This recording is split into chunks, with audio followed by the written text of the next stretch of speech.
তো গাইস, এই যে ইউটিউবের যে ভিডিওগুলো দেখতেছেন আপনারা এখন স্ক্রিনে, এই ইউটিউবের ভিডিওগুলোকে ডাউনলোড করে আপনি আপনার ফেসবুক পেজে বা ফেসবুক আইডিতে যদি আপলোড করেন তাহলে কোনো কপিরাইট প্রবলেম হবে কিনা বা মনিটাইজেশন হবে কিনা এই সম্পর্কেই কিন্তু আপনারা অনেকেই জানতে চেয়েছিলেন।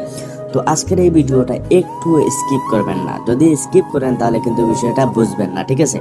তো পুরো ভিডিওটা কন্টিনিউ সহকারে দেখেন। আজকের আমি এই ভিডিওতে আপনাদেরকে দেখাবো যে আসলে এই যে ইউটিউবের ভিডিওগুলো, এই ভিডিওগুলো দিয়ে আপনি ডাউনলোড করে আপনি আপনার ফেসবুক পেজে বা আইডিতে যদি আপলোড করেন তাহলে কোনো প্রবলেম হবে কিনা সম্পূর্ণ আপনারা জানতে পারবেন। তো দেখতে থাকুন পুরো ভিডিওটা।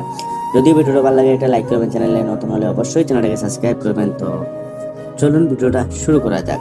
Welcome back. তো গাইস দেখেন, এই যে ভিডিওগুলো আপনারা দেখতেছেন স্ক্রিনের সামনে, এই ভিডিওগুলোকে যদি এই মুহূর্তে আপনি এখান থেকে ডাইরেক্ট ডাউনলোড করে আপনি যদি আপনার ফেসবুক পেজে বা আদার্স আপনার ফেসবুক আইডিতে যদি আপলোড করেন তাহলে প্রবলেম হতে পারে। কিরকম ভাবে হতে পারে, যেমন ধরুন এই যে ভিডিওগুলো রয়েছে, এই ভিডিওগুলোর যে উইনার রয়েছে, উনার যদি কোনো ফেসবুক পেজ থেকে থাকে আর উনি যদি অলরেডি এগুলাকে দিয়ে আপলোড করে রাখেন তাহলে কিন্তু আপনার প্রবলেম হতে পারে।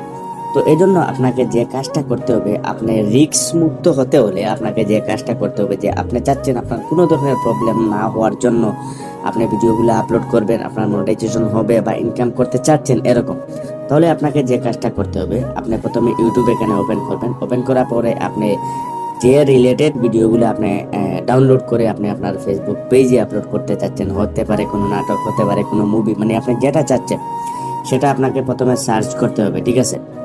এভাবে এখানে সার্চ করতে হবে, ঠিক আছে? যে কোনো কিছু আপনি সার্চ করবেন। তো এখানে নাটক লিখে দিলাম, ঠিক আছে? তো এই যে নাটকগুলো সামনে আসছে, এখন আপনাকে যে কাজটা করতে হবে, ডাইরেক্ট এগুলো এখান থেকে ডাউনলোড করা যাবে না। আপনাকে এই যে 3 বার দেখতেছেন এটার উপরে একটা ক্লিক করতে হবে।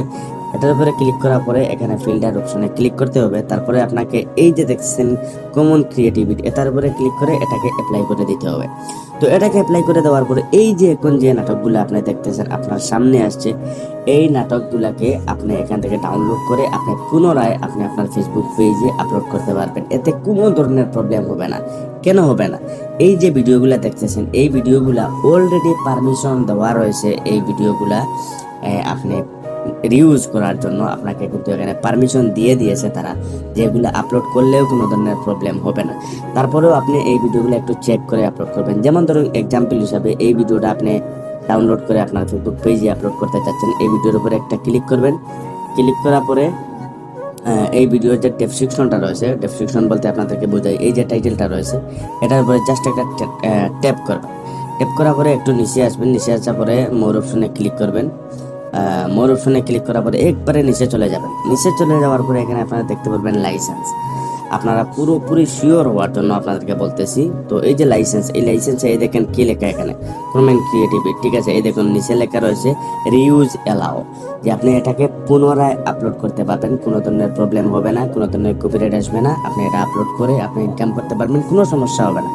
তো এই কাজটা আপনাকে চেক করে করে করতে হবে। এখানে যদি যদি রিউজ এলাও লেখা না থাকে বা কমেন্ট ক্রিয়েটিভিটি লেখা না থাকে তাহলে এটা আপনি আপলোড করতে পারবেন না। এটা যদি আপলোড করেন তাহলে প্রবলেম হতে পারে।